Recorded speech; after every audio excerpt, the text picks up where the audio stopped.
Magandang gabi, my friends, subscribers, followers, viewers, and silent viewers. Dinner time po, oras na po ng hapunan. Ang hapunan po natin ay 1 cup of rice. At saka po, niluyahang sitaw na may tilapia. Bulang lang po, niluyahang sitaw na may tilapia. At saka po, pritong tilapia. Ayan po. At saka, isang basong malamig na tubig.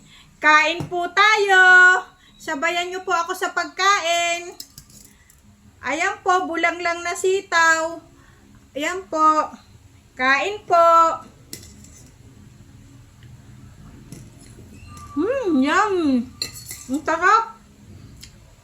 Hindi nakakasawa. Maraming salamat sa pagsama.